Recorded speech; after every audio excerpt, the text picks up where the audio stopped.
That is My Dangerous Woman tattoo. It was a time, it was a vibe. I absolutely loved it a lot. That is why it's still my favorite era from her.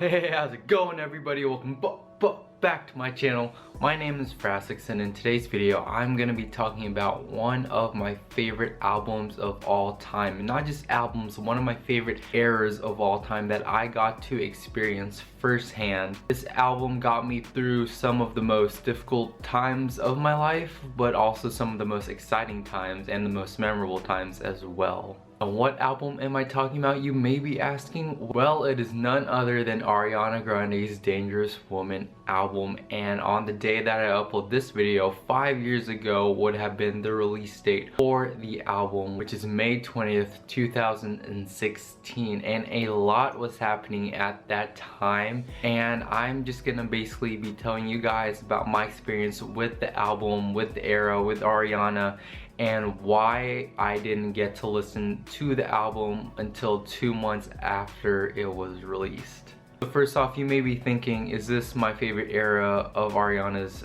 ever? And yes, it is. It's definitely such an iconic era. It's the era where she broke out of her I guess she was still considered like a child star, but I guess this album just really elevated her to a new status, a new level, a new sense of maturity. So do I have any merch from that era? Heck yeah, I do. I don't have as much as I would like to have had, but I still think that I have a good few items here. So of course the first thing that I have to show off is the CD, the Target edition. So of course it has Step On Up and Jason's song, and it's really cute. I really like it, and I just love the vibe of this entire album, honestly, like the aesthetic. I have the vinyl, which I think this is my very first vinyl that I ever owned, which I absolutely love it so much. Next is this hoodie, which I absolutely love. It's so comfortable. I got another hoodie. Well, it's more so just a sweater, but it is the One Love Manchester hoodie. And yeah, I feel like I got a lot more stuff. I just am not sure where it is because I had to move a couple of times since getting all this kind of merch. So I'm pretty sure if I have any more, I'll let you guys know. Oh, and I almost forgot the most important thing that's gonna be with me probably for the rest of my life, and that is My Dangerous Woman tattoo. That is right, I actually have the bunny mask that she wore during the Dangerous Woman era tattooed on my skin. And originally it's supposed to be like a super small thing, but then it ended up just being like this big thing on the back of my forearm. And it's absolutely crazy because whenever I show people like this, or whenever they see it, they're like, oh, what's that? And I'm just like, oh, and then I have to explain that it's from the album. And it's not just because of the album that I got it, it's because of that entire time, like I said, because I was just going through so much stuff, but I'll be able to explain that to you guys in a bit. Okay, let me just put Ariana right here so she can be part of this video, and without further ado, here we go. Here's my story of how the Dangerous Woman era changed my life. Okay, so I guess I can start off with how I knew Ariana before the release of the Dangerous Woman era. Well, I'm pretty sure, just like many of you, I first saw her in Victorious. I absolutely loved her so much. Her character, which was Kat, was super cute, super adorable, super dumb sometimes, but she played it really well. And I remember, even though I wasn't like an obsessed fan, I definitely did keep up with her, and that included for her debut single, which was The Way, featuring Mac Miller. And I absolutely loved it when it released. It was super cute, super vibey, and it definitely did do well on the charts, which I was surprised about considering that she was like an upcoming artist. But it's no surprise because, you know, her voice was amazing. And then that led to the release of her first album, and then that led to her AMA performance in 2013, and that was the moment I knew that I had to keep eyes on her because I absolutely loved her performance of Tattooed Heart so much. I thought it was super classy, super cute, super adorable, and her vocals were just like out of this world. And that was the first time that I actually like paid attention to her as an artist and as a person. So it's just like, okay, I'll keep up with her. And then of course the next year when Problem was released, and that took the world by storm. It definitely catapulted her into the main poposphere, I guess. And that led into a bunch of releases from the My Everything era, which was super iconic. It definitely kept her at a level that she couldn't obtain with the first album. This was more, in a way, mature. It was more sexy. It was more fun. There were a bunch of bops on that album, and of course singles were amazing, and so were the music videos. You know, Break Free, One Last Time, Love Me Harder, like those are just super iconic in their own right. And then she did the honeymoon tour for the album, which I absolutely love. That was like one of the first few times where I actually kept up with a tour. Like there were a few other artists that I kept up with tours up at the time, and this was one of them. And then that leads into December 2015 with the infamous donut scandal, which, if you didn't know, I actually like lived right down the road from that donut shop, like literally like not even 5 minutes away from that donut shop. And I was just like, oh my gosh, Ariana was there, and that was crazy. But you know, of course she didn't get good publicity from that, and people were calling her spoiled, and just it was honestly a mess. So that's why in October of 2015 is technically the start of the Dangerous Woman era, even though it was never called the Dangerous Woman era at the time.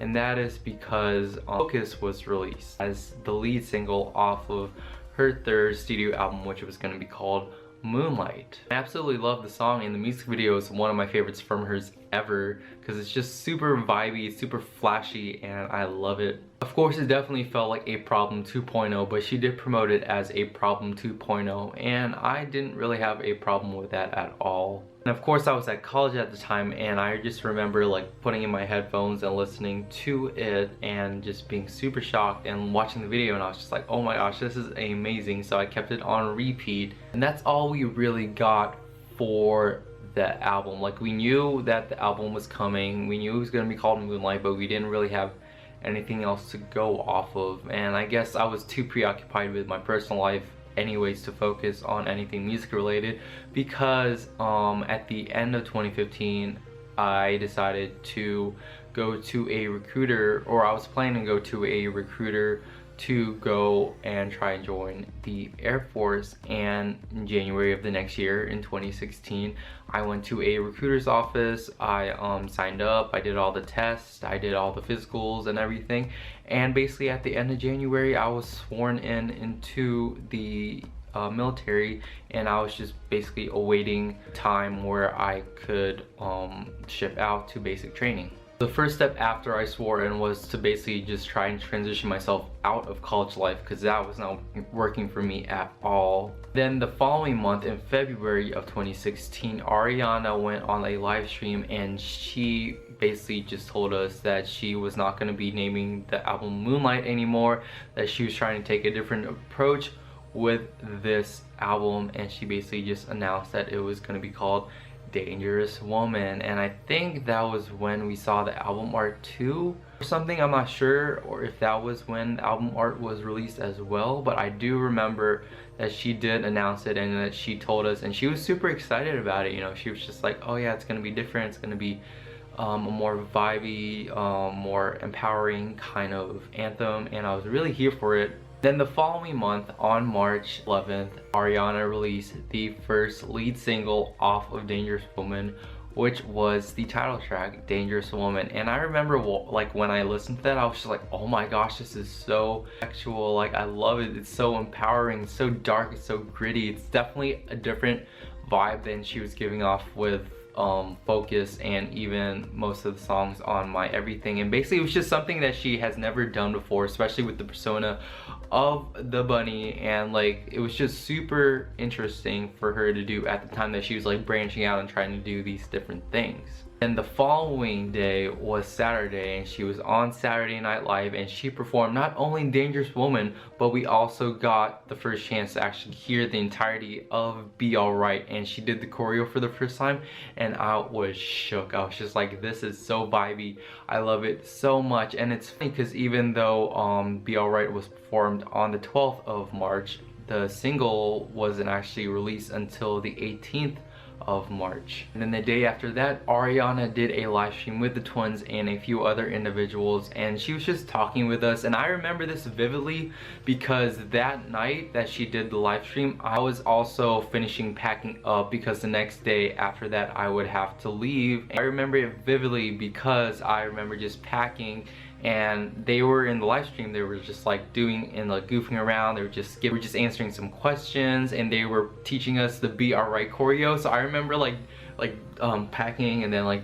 learning the Be Alright choreo and then packing again and just like listening and just vibing out with them, and that was just such a time. And I also remember that she played us a snippet of Let Me Love You, and it was not really like a snippet. She basically played the entire first half of the song, and she was like, we're gonna like this, like us as fans, we were gonna like it. And me like, yeah, we definitely did like it, but I'll talk more about that in a bit. And then the following day was March 20th, and I had to leave college, and that was the last time I ever set foot in a college, and I was actually a student in college. And then I basically just had to wait to be shipped out to basic training, which I still didn't have a date to leave at the time. It was basically just a waiting game.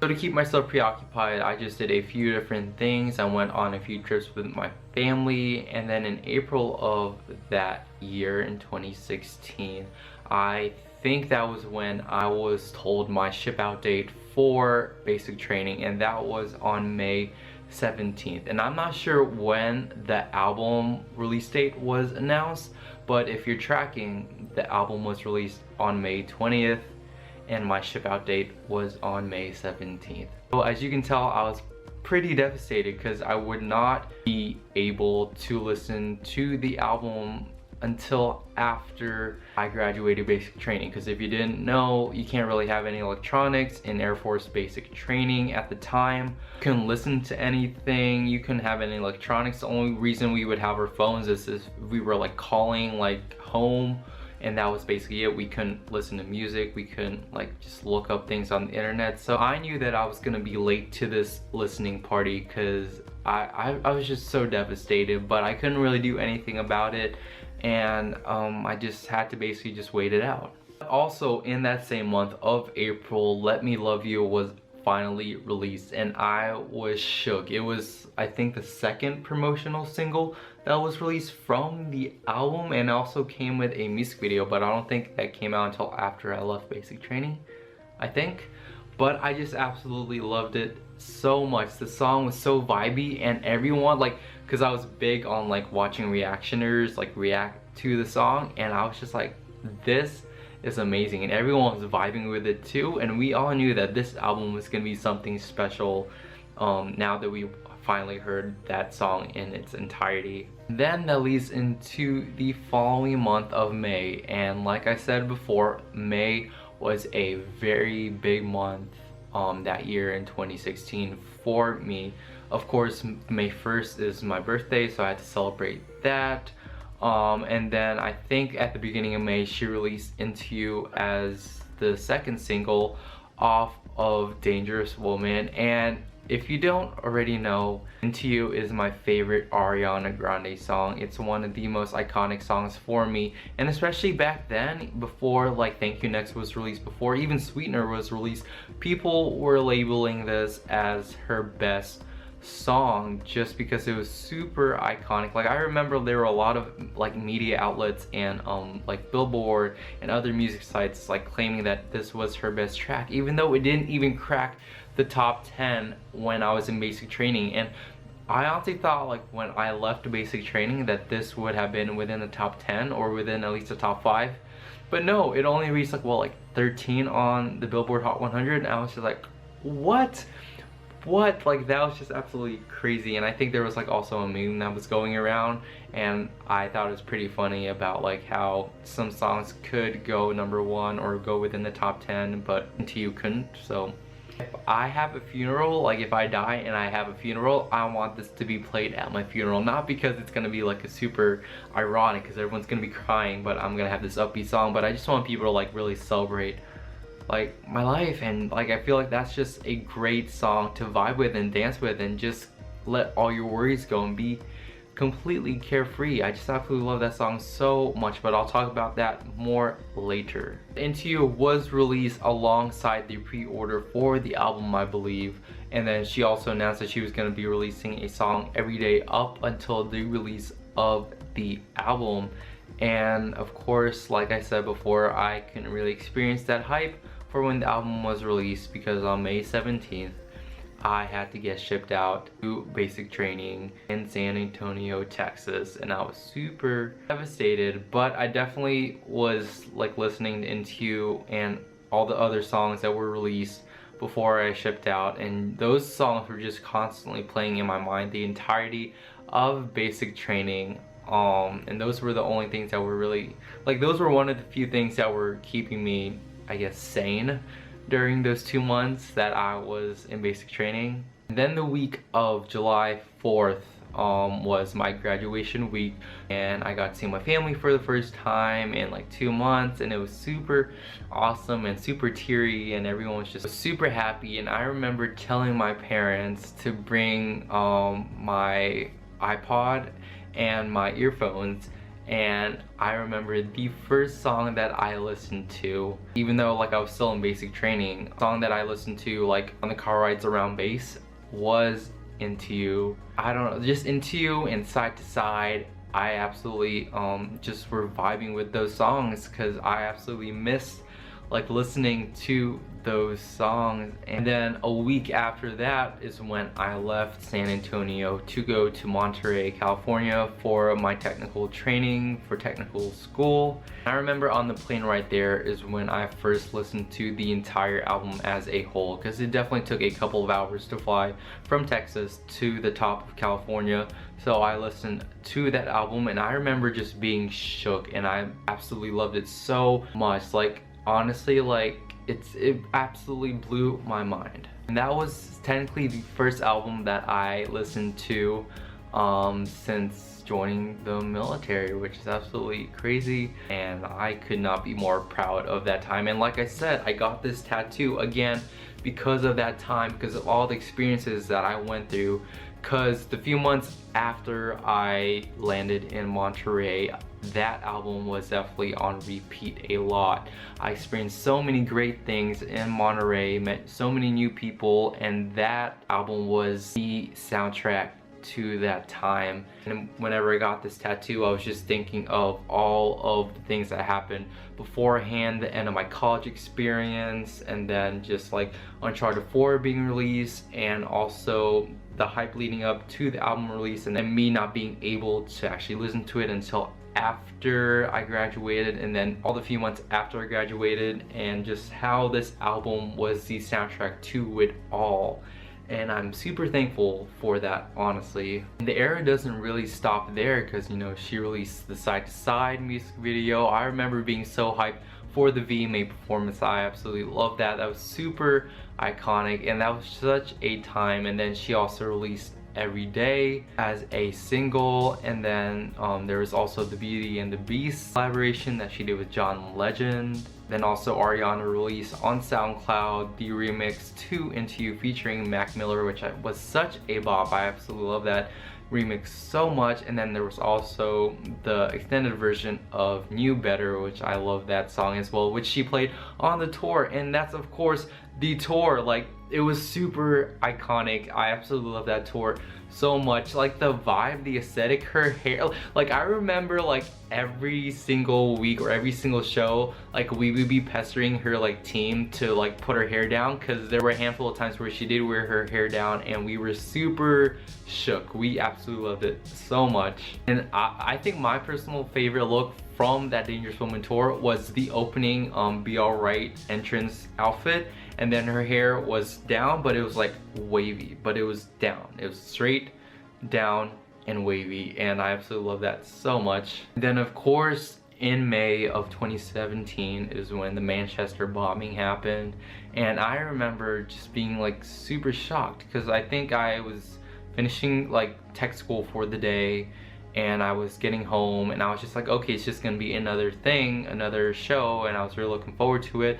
But then I saw that it was trending, but not for a good reason, because there was like a bombing, and I thought it was not that big of a deal. I thought it was just gonna be like, oh, like something just exploded and people were okay. But no, people were like reported dying and dead, and I was just like, oh my gosh. And I felt super bad. Like I was going off on a rant on Snapchat, and I was just really upset because I was just like, who would do this? And I remember just crying because I was just like, I can't imagine like being at a concert and not coming back home after that like I just was super upset at the time for all the families, for everyone that was involved, for Ariana and her team for being like the main like focus of that problem. It was just, I don't know. And then One Love Manchester happened, and I thought that was super beautiful, super well done. Everyone came together for that moment, and I absolutely loved it so much. And yeah, I mean, like, she did finish her tour and everything, but after that, that was pretty much the end of the Dangerous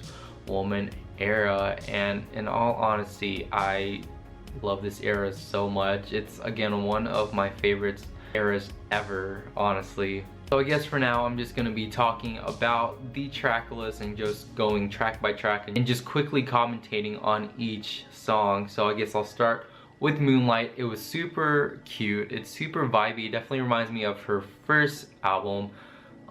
This was supposed to be the title track for the album, but of course that didn't happen because the second track, Dangerous Woman, became the title track. And this again is such an empowering song. I love it a lot. Of course, I do think that out of all the lead singles that she has released so far, that Dangerous Woman was the weakest, I guess. And I guess that shows with the chart placement because it did debut at number 10, barely making it within the top 10, but it's still an iconic song. The third song on this album is Be Alright, and of course it's such a chill, fun bop. I love the choreo so much, you know, I just love it a lot. And then the fourth song is Into You. Like I said, it is my favorite song from Ariana, and it's super iconic. I absolutely love it so much. I want it to be played at my funeral or just every party or club that I go to because it's that iconic.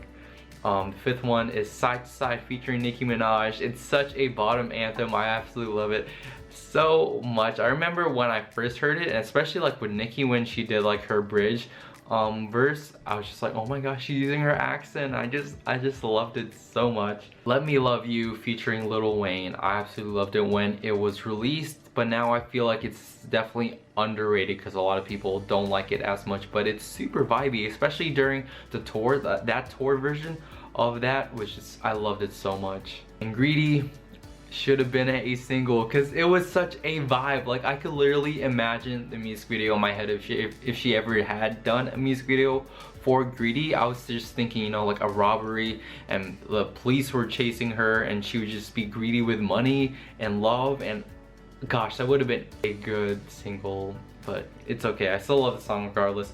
Leave Me Lonely featuring Macy Gray, and I really like this song. It's definitely slower, but it definitely, like, you can feel the emotion when she's singing, you know, like, oh my gosh, I love that a lot.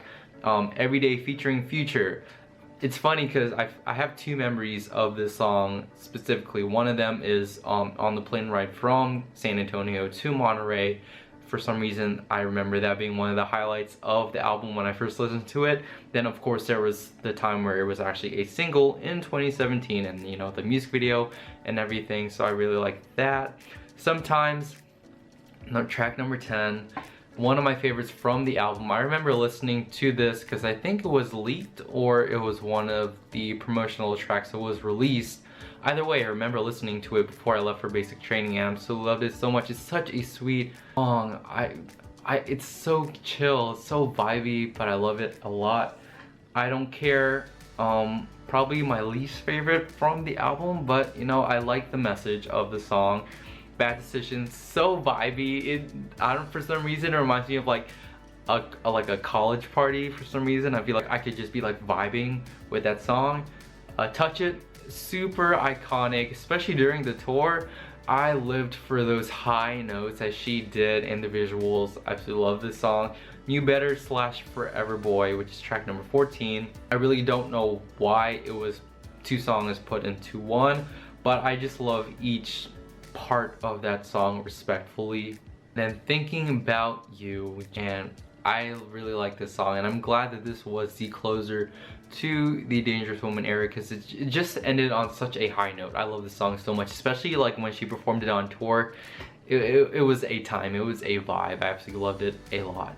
And yeah, that is basically it. That is basically my experience with the Dangerous Woman era. I loved it so much. I loved all the songs. I remember putting all the songs on repeat when I was in Monterey. I remember when each music video was released. I remember when each live performance was televised. Out of all of the music videos from that era, my favorite has to be Side to Side, just because it's like super flashy and super like futuristic but super sexy at the same time. And her hair, that's when she was really experimenting like with like different hairstyles and everything. She just wasn't wearing the ponytail that we were just so used to from My Everything. So this was just a super iconic, super amazing time, and that is why it's still my favorite era from her and in general, because I love that era and I just have such an emotional attachment to that era. Probably second up to that would be the Sweetener era, because that was super iconic in its own right, but I'll be talking about that whenever that turns 5 years old or whenever I want to talk about that. And yeah, that's pretty much it for me, guys. Thank you guys so much for watching. I really did enjoy sharing with you guys just a small piece of my history with the Dangerous Woman era and how it basically changed me and grew with me and helped me through some of the most difficult yet some of the most amazing times of my life. Do you guys have a similar story? Were you guys there for when the album was released? Were you guys there for when Focus was released, when that was the lead single? Just let me know your guys' experience with the album and the era overall, just so I can just vibe with you guys and just talk with you guys about it, because this was, again, such an iconic time. And I can't believe that it is turning 5 years old on the day that I upload this video. So happy birthday, Dangerous Woman, the album. Congrats, Ariana, on this amazing album. I'm still shook it didn't go #1 on the charts. I was really shocked. It deserved #1 100%. But yeah, if you guys like this video, give it a thumbs up, subscribe, all the usual things, follow me on my social media accounts, just keep up with everything Ariana that I do. And until the next video, the wonder won't stop. I'll talk to you guys later. Bye. Boo.